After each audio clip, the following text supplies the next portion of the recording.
these webinars are really for those of you, which I think almost everybody who's signed up is either in trial, except for Valentina, who may come, is either in trial or who's never. Or I think this is your first rodeo. Exactly. So we want to kind of walk through, at its essence, really what eventPERCH is. So, but housekeeping is, so this is a webinar for those of you who have really basically had very little exposure to it at all. And that's every other Wednesday at 1 o'clock. But then we have what's called office hours, and we just wrapped office hours with a couple of people. And, we really went in, and she had something that she was really trying to work through. And we just spent an hour just going over all of the things. So the office hours happen every week. So if you are trialing or active, then you have access to those office hours. So it's really an amazing, it's a good community. Exactly. Because then you're like, you bounce different ideas. And it's honestly, it's a place where we collect feedback as well, which I think exactly. is equally as important. I think that's really is important, that we're looking for all of that feedback from you all as we go. So, all right. So what is eventPERCH? eventPERCH at the moment is really three things. I want to sort of walk through what it is and what it isn't.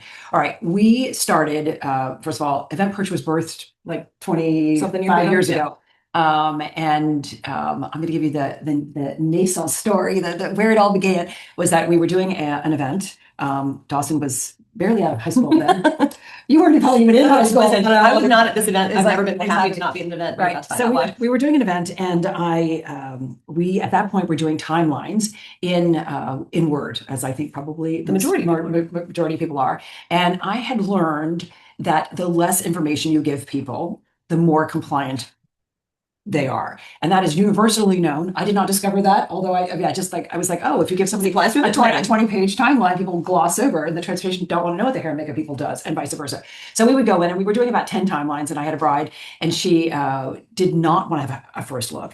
And I said, that's fine. And really you should chart your own journey. But the reality is you are doing your wedding in November after the time has changed. Your ceremony, because of the venue limitation, is at 4:30, and you will get almost no light at all. She said, no, it's totally going to be fine. Well, it'll be moody. And I was like, okay. So she's sitting in my office in Charlottesville 25 years ago. And she looks out the window, and it's 4 o'clock, and she looks at me and goes, oh my God, it's really dark. Yeah, this is about like 2 days before the event. Exactly. And I said, I know. And she said, oh my God, you're so right. You're so smart. It's just amazing that you actually, are so good at your job. So she said, I think you're right. Let's do a first look. And I'm like, because that meant I had to go change all 10 timelines, and I had to get those individually because they're in Word, and they'd already been edited. And then I would have to go and send them out to everybody. So my number 2 at the time, again, not me, Dawson was in elementary school. I'm standing at the event, and the videographer comes over and walks up, and I'm doing the escort cards, and I look at him and I go, like, Rick, why are you here? And why are you not at the first look? And he goes, never forget the moment. And he looks at me and shows this piece of paper. He goes, not on my timeline. And I was like, oh my God, you did not get an updated timeline.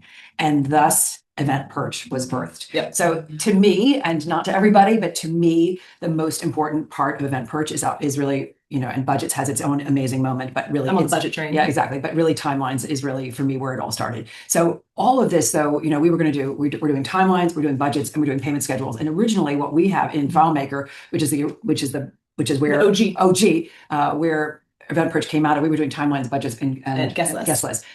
So I think we did a ton of market research. Exactly. And found out that people really want the payment schedules, which Dawson's going to explain. But so the timelines are insane. They are built to literally solve your problems, because they were solving our problem. So we would quit. We would. If we didn't have these timelines. We'll say that 12 times between now and so the timelines are dynamic, and you can now filter for who needs this information. So basically all of your timeline information goes into one place. We call that the well, basically. And then you can do what we say, we tag who needs what information. And then you can pull a timeline that you can say, I'd like to have all of the information that goes to the bride. So those are all the lines that have been tagged for the bride. Right. And out comes this beautiful bride's timeline. So if you change one thing in that timeline, and that's going to affect multiple vendors, you can pull it all out of the same timeline. And we'll show you how that goes. Yep. And then budgets, they are not in Excel, which is pretty fabulous. So that means that you can't break your formulas. Mm-hmm. You can't miss a formula. And that really got driven. I will not forget the day we were doing our first very big wedding. Right. And it was a $250,000 budget, which was beyond my wildest dreams at that point. And the client could see that each of these line items, it was, catering and photographer and videographer and, hair and makeup and the lot. And, it was $250,000, except I didn't capture the last cell, which had also, it just makes me sick to think about it, Right. that had lighting, which was $25,000. And like you see it, they see it. Right. So they knew it was there, but Right. it just wasn't. And she's like, you mean my actual total isn't 250, it's 275. And the thing that is so important about that is that honestly, if you're on a percentage, I wasn't on a percentage then, but if you're on a percentage, if you're smart at what I think you'd say to the client, I'm very sorry, I apologize that did not get included. I of course will not charge you my percentage on it, because that's a pretty big mistake. So you've lost money, but more importantly than losing money, you've lost the confidence of your client, I think, because it is all about trust that you get things right. So it's really at the basis of eventPERCH. It helps us reduce human error. It helps us get it right. So much red tape, right? But it's good red tape. Exactly. And then there are payment schedules. So give us the. So payment schedules are the most complex portion of eventPERCH. We're not going to do a deep dive into them today. I think payment schedules more their own mini webinar session. But essentially, what they are is when you're updating your budgets, your payment schedules are automatically updating. So if I change one line item in the budget, the payment schedule that's attached to it is also going to update. So it tracks all of your vendor payments and your company payments. So how is it, so we used to do it with what we would call the checklist. So still don't know why I know. No, it's just stupidly, anyway, that was a bad idea. But so essentially, you've got a budget going, and you want to be sure that all of your vendors are going to be paid. And I don't know how you all keep track of those vendor payments, but this payment schedule basically connects your budget to what goes out. So you can't miss anything. Oh, we actually forgot to give the lady a deposit. Right. And if you do miss something, the system's going to tell you. It's going to show up in red, and it's going to say, unassigned budget line item it could be $200, right? But that's $200 that you missed somewhere. So it just doesn't let you connect them together. Yeah, it doesn't let you mess anything up. Exactly. Essentially. And then I kind of wanted to tackle straight ahead what it's not, because we've been asked a lot, will we be having client portals and will we be doing guest lists? And the answer is yes, both of those are in development. It takes another level to do those, another tranche of time. But the reason why we didn't tackle those things in the beginning is because we wanted to be sure the three things that we think are critical to your success, honestly, to our success as well, are done absolutely brilliantly. So the timelines, the budgets, the payment schedules is really where we have spent our focus. Primary focus. Yep. But forthcoming client portals and guest lists and a whole lot. Exactly. So what else? So we're going to do a perch party in the new year, hopefully in January, and that really is going to be to bring everybody together who is signed up for Perch, and we'll workshop, we'll be together, we'll have a small group. Exactly. I mean, we really want it to be like feedback oriented, and partly it's because I miss Eastern education. That's really why. I know.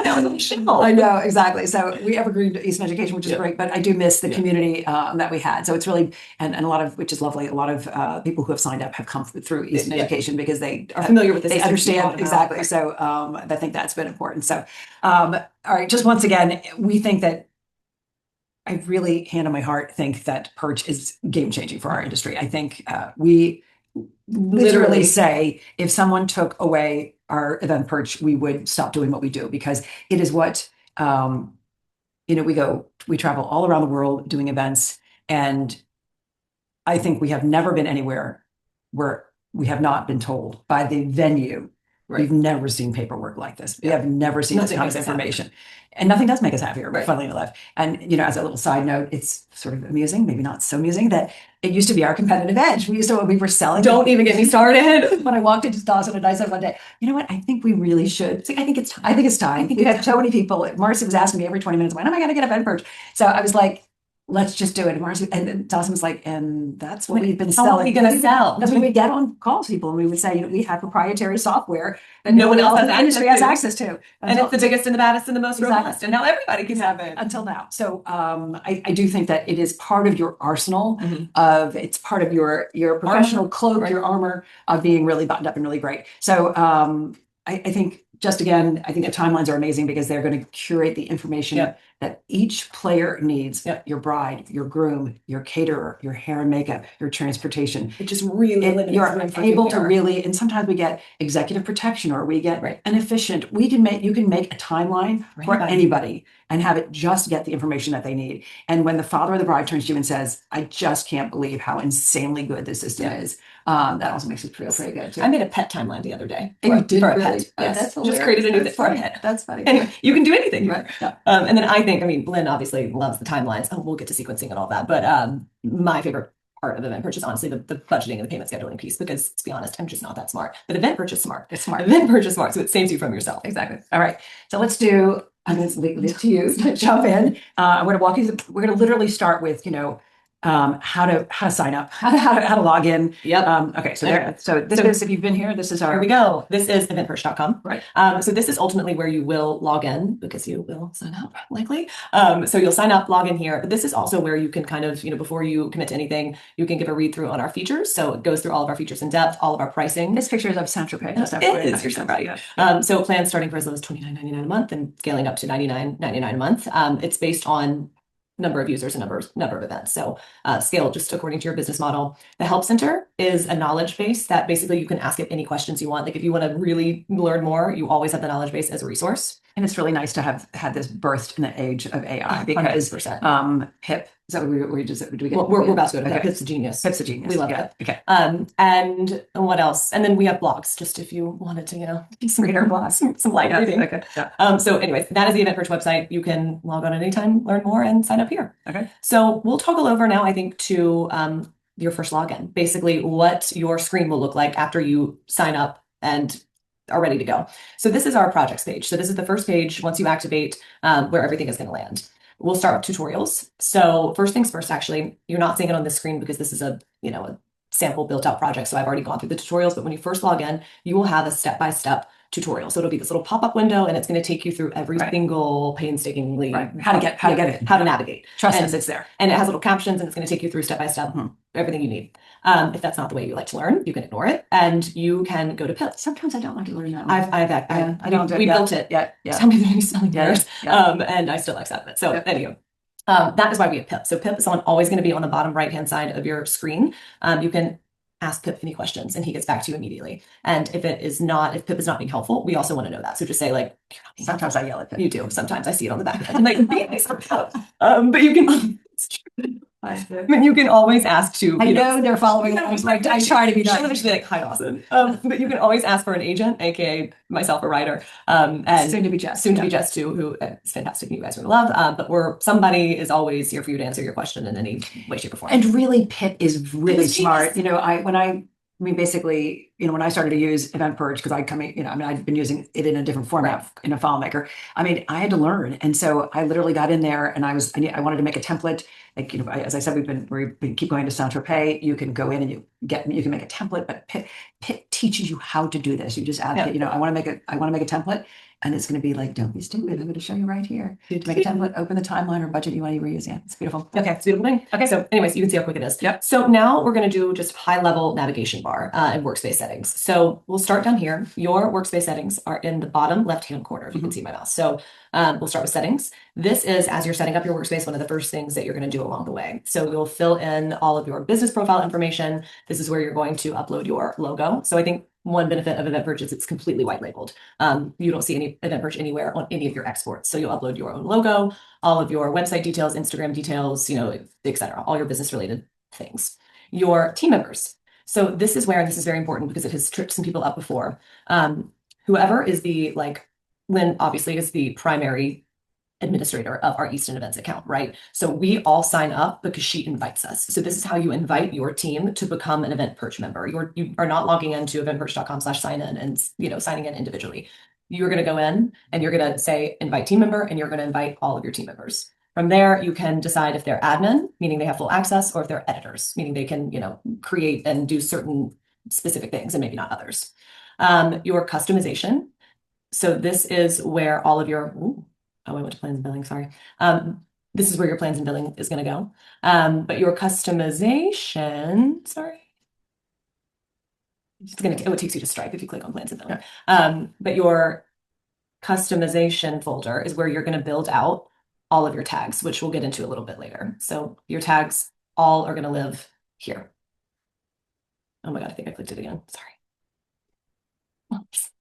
Clearly, I really want you to sign up and I really want you to know where your plans and your billing is.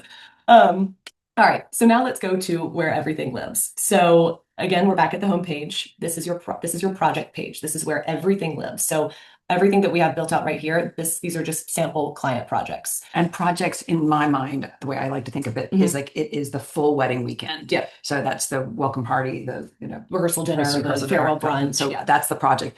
And you would name it like Haynes wedding, Right. Easton, whatever, however it is you want to name things. And this is where you'll get a glimpse of the number of events within that project, the primary event date, in most instances it's the wedding date, and then who is the lead on that event internally. So these are where all of your projects lives. Your accounts, I would equate this to like a Rolodex, maybe. Do you know what a Rolodex is? Do you know what a Rolodex Yes, is? my parents have one. Okay. Or what's it called? A phone book? No. I don't know what we're going to get because accounts it's a little confusing, but it is a Rolodex. A Rolodex is something where you keep everybody's phone numbers and all their information. But So eventPERCH is a CRM system, meaning like everything that you save along the way, all of your vendors and all of your client information is always going to sync back to this page. So I can toggle back and forth between vendors and I can toggle back and forth between clients. One thing to note here, because people sometimes will get tripped up on this, you do not have to sit here and like mass upload your vendor lists one by one by one by one. You can add vendors or clients at any point in time within any project, within any event. We would advise doing the first client, I mean, the first wedding, which is the project, create the project, put in your vendors and put in your client information. And then that's a nice basis, right? Yeah. And then all of that will always be available for the next client. Like we tend to use, the same 6 photographers, the same lighting company, the same tenting company. So for us, it's really easy. All your vendors are already in there. So just let it like sync over time, right? Don't feel the need to like, I got to get all my people uploaded, because you can do it on the fly as you're building projects and it literally takes 2 seconds. Right. All right. The last thing on your navigation bar are your templates. Templates are the greatest thing in the world. Yeah. They essentially, you are able to save templates based on, like, you build out a project and you love this project, right? It's like the perfect wedding weekend. You can save it as a template and you can reuse it again and again and again. And that's both for the timelines and for budgets. Yeah. So, you're working, if you're lucky enough, which we love, when you can go back to the same location, you just take that template and you copy it, your timeline and your budget. And that also helps, if you've got new team members who are there, then let's say on the budget, there's like a restroom trailer at Palmetto Bluff, right? At the time that somebody, like a young person was like, well, why would you need it triggered them because they copied a budget that said from a previous Palmetto Bluff client that said we needed restroom trailers at that location. They were like, oh, good. Exactly. So we internally have templates for venues that we revisit often. And then we also have templates for if you're doing a first look or if you're not doing a first look, because that just totally shapes your day. And then within a matter of minutes, you find and replace with, all the critical information that you need. And you create a whole new project in 20 minutes, maybe. Yeah. And one of the things that we didn't say is that the event is the subset. So the project is the whole wedding weekend, and then the event is the brunch, the after party. Yeah. So that's a good point. You can duplicate an entire project, which we normally do. Sometimes for whatever reason you don't need to. Or if you just really want to isolate one budget for one particular event, then you can do that at the event level as well. And this will make a little bit more sense when we get into the nitty gritty of it. So getting back into our projects. Okay, so I'm going to go into a sample project right here. So this is what your workspace is going to look like after you have built out a project. Just to quickly go back to where we were, up here, or maybe not. Okay. If you want to create a project, you're going to create a project from right here, create a new project. If you want to load from a template, you can load from a template right here. So this is how you go about creating your project. Once you create your project, this is what your landing page is going to look like. And this information was accumulated based on the questions it asks you when you are creating your first project. So right here, this is a global snapshot of all the things that you need to know. So your project details, who the client is, in this case it's Lynn, do we have a signed contract? If so, when was it signed? This is important, and this can also change at any time. You can charge per project, or you can charge per event. So meaning, if you are lucky enough to charge 20% all the way through all of your events, so the wedding, the farewell brunch, the rehearsal dinner, the welcome party, all of that is percentage based, no exceptions to the rule, then you would charge per project. But if you want to charge separately based on the event, because the scope is different, we get that request often, you can charge per event. So it's going to ask you, do you want to change your management fee? You say yes. And then you can fill in individually per event what the management fee is and what the minimum is, or one or the other. So for the wedding, we could charge 20%, but for the rehearsal dinner, we could not charge a percentage and just do a minimum planning fee of $15,000, or maybe a combination of the both. So it allows you to be really flexible in that regard.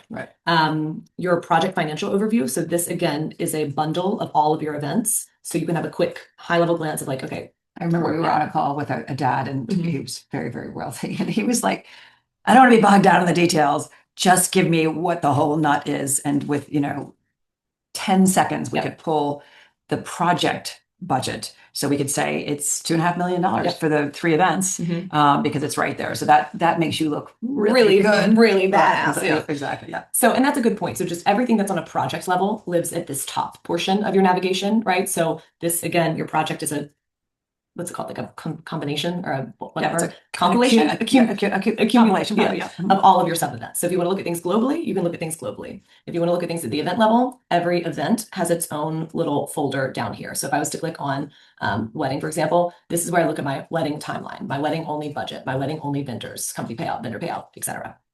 All right. Can we just look at templates for 1 second? Go back to that and just I want to show them how they. Yes, I think what I'm going to do is actually on the fly, just kind of create the template from.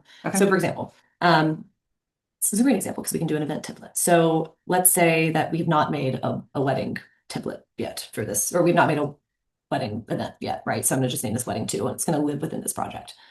We're getting married today. Oops. 29. 29. That's Make good. it run. Right. All right. So wedding 2 right here just appeared. I created a new event right here. Ooh, it percolates right here. So when I click down to the timeline or the budget, whichever one, it's going to say no budget line items yet. I can choose to load from a template, and I can choose from any template I want that I've saved previously. Or I can start from scratch. If you don't want to use templates, you don't have to use templates. The same thing is true for timelines. Timelines, you don't have a timeline uploaded into this project yet, right? Because it's brand new. This is where you load from a template, and I can load individually, like a timeline template, a budget template. Right. It does. And then what I love is that when you're in timelines, you can find and replace anything. So you can I hate to say, find and replace your bride and groom, or your bride and bride, or your groom and groom. No, it's true. And you can update the dates. You can update your vendors. You can go in and say, I want all of my vendors that are tech switched to Frost, and it'll go and do it for you. So it allows you to do a timeline that in the old days when we were building them from scratch probably took us 2 days of 4 hours of 2 days, that accumulation of somewhere between 6 and 8 hours, I would think, to do a really thorough timeline. Right. And now it's down to an hour. I mean, you got to replace, you got to find and replace, but it's super quick. But it's super. So you'll see up here where I typed in CBI because it's an existing vendor. I can choose, do I want to replace the vendor, the location? Is it in the description? And then is it in the text? Because I think while we're here, since we're, just show the description of the vendor, the location, what we're talking about there. Yeah. So, all right, description is this line item. So this is obviously like what it is that's happening. Your vendor is essentially the primary stakeholder of that line item. So CBI South Lawn is open for continued installation. My key vendor here is Chattabar Zen, right? Specifically, it's Chattabar Zen on the South Lawn. So you can assign down to, like, let's say you're one big property, you can go down to where it is. Sub venues. Tags are how basically you distribute information. Who needs that information? So who else needs the information? So the hair and makeup schedule is a good example. So let's say you want to be sure your hair and makeup people have the right timeline of when things are going to start. Well, along with your hair and makeup people needing it, who else needs to know? Who else needs to know that at 9 o'clock hair and makeup starts? Well, transportation needs to know because they're going to probably be bringing your bridesmaids over. Catering needs to know because they're going to be staffing it with somebody. Obviously, your hair and makeup people need to know. Your bride needs to know. Your bridesmaids need to know. Your photographer may need to know. So all of those tags happen. So then if the bride walks in and says, you know what, I don't really want to start at 9. I want to start at 8:30. Okay, well, we'll just change the time to 8:30 and then we'll pull new timelines and everyone will get correct updated timelines with that change. Exactly. So if a certain stakeholder is assigned to this line item because they have a little checkbox next to them. So meaning if you're going to update a line item here, it's going to impact everybody who you have assigned to this line item, not just the primary vendor. Oftentimes we get the question, can you tag 2 vendors at once? And the answer is no, but the lead you can't. Right. I mean, the lead is whoever is really responsible for it. Right. It's honestly, a way to look at it is who's getting paid to do it. Yeah. Right. That's so true. That's a really good point. Right. Hair and makeup people are getting paid to do it. Exactly. A lot of important people need to know. Right. But that's who's getting paid to do it. And then when you're ready to filter, I can't remember if I just did this or not, but when you're ready to filter, you click on the filter and you can click, by tags. And then let's say I want to do a tag for just photo video. I'll do just photo video. Let's say, because you can stack your filters, I just want the photo video timeline for the wedding day. I can then say, okay, just photo video, just for the wedding day. So what she's doing right now, and that went by pretty fast, but what she went into the system and said, we talk about these stackable filters, it means we're asking the system to give us a couple of things. We want the photo timeline, and we also want that Saturday. We don't want the Friday. We don't want the Sunday. We just want to give the photographer, like when we had that big event in Italy, every day Jose got a timeline Just for that day. Just for him. That's called stacking, just for photo and just that day, because we filtered it, 2 times. And it really is, again, can't be repeated enough. The less information you give people, the more compliant they are.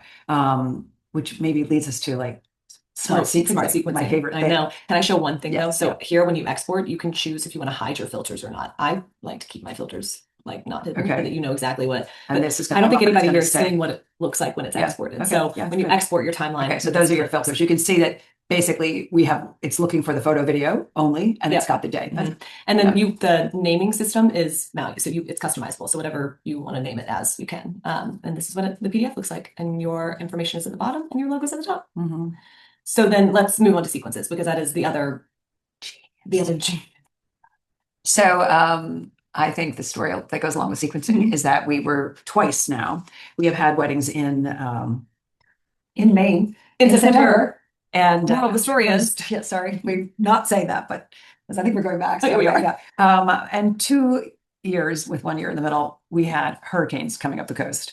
And the first time it happened, we had this beautiful ceremony that was just so delicious and amazing. Yeah, it was on the tennis court. And I mean, we had, everything trellised and floral and pergola and hand blocked material and everything. We had a backup plan for it, but it was so beautiful. And you could see the storm coming up. And I went in and turned to the mom. I'll never forget, she was having her nails done in her house. So glamorous. And I turned to her and I said, I know this is a little bit crazy, but we're going to suggest that we move the ceremony up by an entire day. To which she said, "You're crazy, Lynn, and thank you for coming." Well, let me go back to my nail. I said, completely understand, So I went back and now we're like digging in. Okay, so we're going to move this. We're going to have to move the ceremony, and we're going to take it in, inside. Da, da, da, da. And she comes running in. Nails are obviously dry, and she comes running in an hour later, going like, "Oh my God, can you actually do that? Really? Can you do it?" And I said, "Absolutely. Our system. We can get new timelines out in 15 minutes to every single vendor. We have 350 people, and I don't know, like 120 vendors. Insane.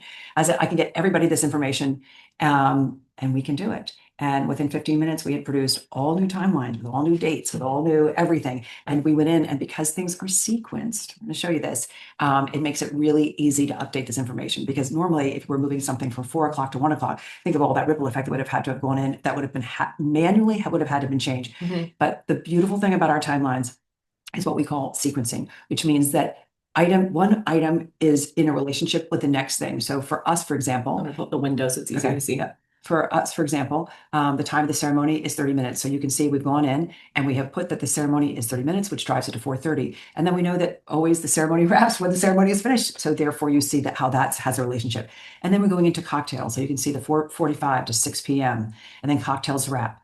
And guest transition, that's 10 minutes. So all of these items are linked together. So when you go in and you change, so you were sitting there, which happened recently, we were in Tuscany again. Yes. And we said, actually, no, I was going to say about when we were in Greece in the car. Oh, yeah. And the client was sitting there, we were trying to figure out whether she wanted to be at a church or whether she wanted to be at the venue. And we said, well, I think that you can probably start hair and makeup an hour later if you go to the venue, because you won't have all this transition time. Right. So we went into the timeline and we changed a couple of things, and everything went. And we're sitting in the car on a hotspot, and we were like, "Yeah, you can start an hour later. Do you want to do this way or this way?" We gave her that answer in 3 minutes, as opposed to normally going back and a whole day. Yeah. So just to show you how quickly things change. So let's say the ceremony, they've decided that they want to push it back 30 minutes. So my new start time would be 4:30. You see how everything changed afterwards. Yep. Other things that you can do here, you can drag and drop things. So let's say Eric, the brother of the bride, wants to speak not first, he wants to speak second. You can just go, okay, no problem. After you approve it with the bride and groom, drag and drop the order. So now the brother of the groom is speaking first and the brother of the bride is speaking second, and they absorb one another's times.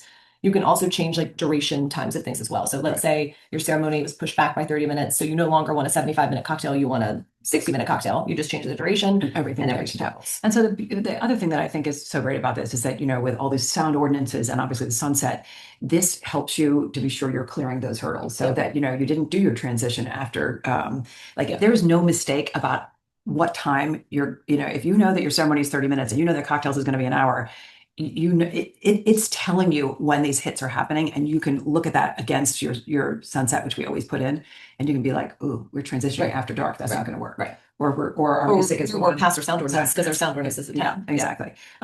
So, and I think we use this really beautifully in Tuscany Yeah. when Jose was, so our bride's eyes were really sensitive to light, like really sensitive to light. So the first thing we did is we put her on the opposite side. Mhm. So she was looking away from the light. Her Mhm. darling husband to be, who we love, was looking into the sunset. And she said, I don't want to make a decision until we get there. Like, meaning maybe I want to go a half an hour later. And we were like, no problem. So we put it on the ceremony, just so we get the background story of this. So we put this ceremony as 4 o'clock, Mhm. but we had little backup cards made, all branded, that said the ceremony has been moved to 4:30, which we were going to slip under everybody's door if we decided to make the change. And we literally were able to, and the reason why we felt confident to do that is because we knew even if she decided on the morning of, that we would be able to go change it to 4 to 4:30, and then get all of these emails out with all of this timeline changed. Which and sometimes when we're at an event, and let's say we've had it happen that the groomsman comes up, the best man comes up and says, "Oh, you have to talk now," or "I don't want to Or like, talk, "I'm too drunk to speak." I need more time." And we're making that change. We're literally making the change there, snapping a picture of it, and texting it to the players who need to know, so that they don't introduce them in the wrong way. Exactly. So they're going, "Oh, I can actually see what my timeline is." We think that's important. And I think just lastly on sequences, to really drill it home, is we think about sequences as certain parts of the day that are literally mission critical. We've had certain people, when they're testing out sequences, try and sequence an entire day. And that's really not what sequences are for. Sequences are for... Correct. It's not for that. Yeah, it's for like, okay, if it is showtime and you gotta, something, a hurricane's coming, you gotta change, like things that are directly relational. So I would say that we typically start, I suppose it's at the end of like when hair and makeup wraps is where we probably start. Well, we do a bride sequence and a groom sequence. So like when their hair and makeup starts, when it ends, when they're not all the appointments in between, because that gets bogged down. But and then once they roll into photos. So it's like bride getting ready, bride photo, groom getting ready, groom photo. And then we'll do a ceremony sequence, the cocktail sequence, and a dinner run of show sequence. I know you like to connect those final two sequences. But so when you're getting your head wrapped around sequences, just think of it in a way that like they're isolated periods of time throughout the timeline. It's not the entire thing. Exactly. And so anyway, and as we have already said, that you can pull a bride's timeline, a bridesmaid's timeline, a groomsman timeline, hair and makeup, catering, it goes, you can have any timeline that you actually want. You can create. So I think let's jump on to budgets. Yeah, perfect. Okay, I'm going to toggle just to show you this feature too. If you want to toggle in between different events, you can always do so here. You don't have to go back to your homepage to then pick another event. I'm going to just go into a completely other project, not related to this one, and then we can walk through some budget line items. For purposes of this, I'm going to go I'm in the wedding folder. You can see right here. So I'm in the wedding and I am in budget. So a few key things here, very similar to, your timeline features, which we didn't do a deep dive into this, but when you want to create a new line item, this goes for timelines and budgets. Movements are all very similar. You just click this little button. The descriptions are flexible. So if I wanted to bold, italicize, change colors, I'm able to create bullet points if I want to create bullet points. So it's super flexible in the way you can format your descriptions. And again, that applies to the timelines as it does to the budgets.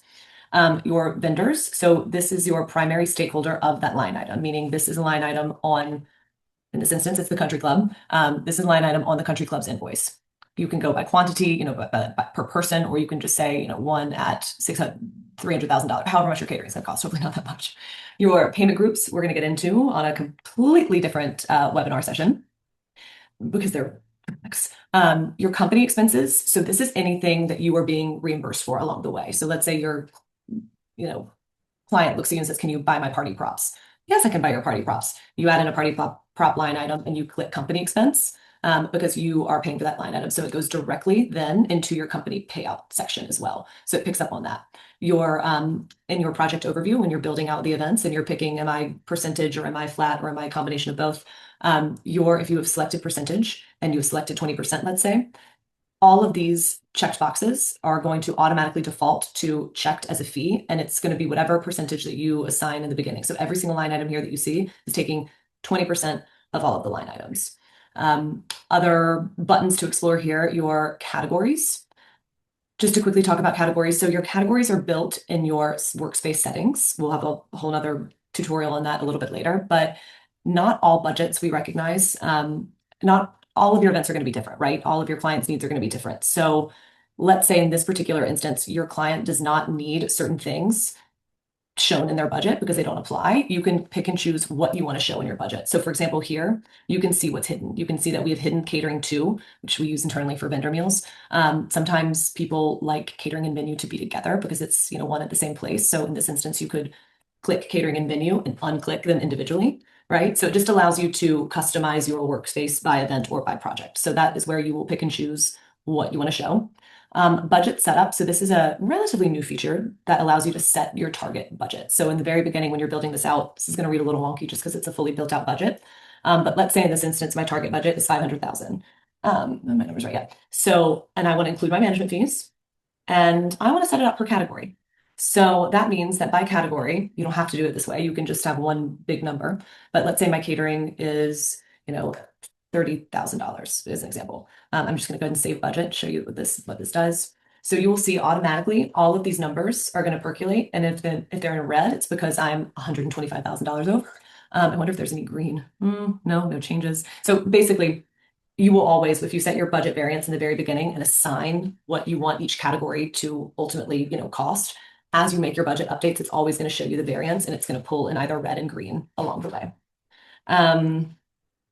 Let's see what else. You can always, at the very bottom of your page, here's your event summary. So very much similar to the project overview at the top, this is your event budget summary overview. So it calculates in real time. So it's a really easy way to just, where am I at, right? You'll go down, you click your little event summary. It gives you the budget variance in totality if you're over or under what you had originally, estimated. And then it calculates your budget here, giving you your vendor subtotal. So every single line item that your vendors have been assigned to, your company expenses, which is anything that you have clicked here, anything that you're being reimbursed for, and then your management fee, which obviously is a combination of all the things that you've checked where your management fees apply. When you want to export, here's an example of what it looks like exported. It is beautiful. There you go. There we go. And we can also export by the filter theory that we have for timelines. The same thing applies for your budgets as well. So again, look how clean and nice this information is. It's going to give you a rundown of all of your company expenses at the bottom. But let's say I want only to show I only want to show what I'm spending at the country club. I can say just what I'm spending at the country club. So you'll see here, it's where every vendor, where I've tagged country club as my vendor, it's going to populate for me. And that's true for everything. So if I only want to show, my decor numbers. I only want to show my photo video numbers. You're able to manipulate the information that way as well. And then your payout schedules, which again, we'll get into a little bit later. That lives in your, and by later, you mean when you join, we're going to we'll workshop that. And because it does take, I think one of the hardest things about this amazing technology is it does, we've all been running around in Word and Excel, and it will take some time to adopt to this. But once you do, it will absolutely change the game for you. You will feel so much more assured, so much more confident that your numbers are right. That the detail, and I really, and I don't know whether I said that before, but I really do believe that getting these numbers right is so important because of the trust that it engenders with the client. That when they, when they're constantly, and literally our life is people saying, my God, it's amazing. This is so well organized. This is so well thought through. This is so well formatted. And this is available for everyone. So the adoption of this will take some time. Just like anything. Just like anything. But the payoff is like nothing else, I think, in the industry. So I know we threw a lot at you. Sorry. There's a lot to go through. I know, we do love it so much. So what I would encourage you all to do, just because we threw a lot out there, is if you aren't in trial, that's the first place to start. Start in trial, and then start to fool around with it, and then bring your questions to office hours every Wednesday at 12. And the nice thing is you're also going to be with other people who are, like, oh, how does that work? And I do think the community is lovely to be part of. So we hope you join us next Wednesday. I don't think we had any questions because I know we just sort of like, but we will be, so we'll do another webinar in 2 weeks. We'll do office hours next week. So come and join us next week. Join the Perch Party. And we'll see you there. Exactly. All right, everybody. Nice to see you. Thank you for being with us. And we'll see you soon. Bye.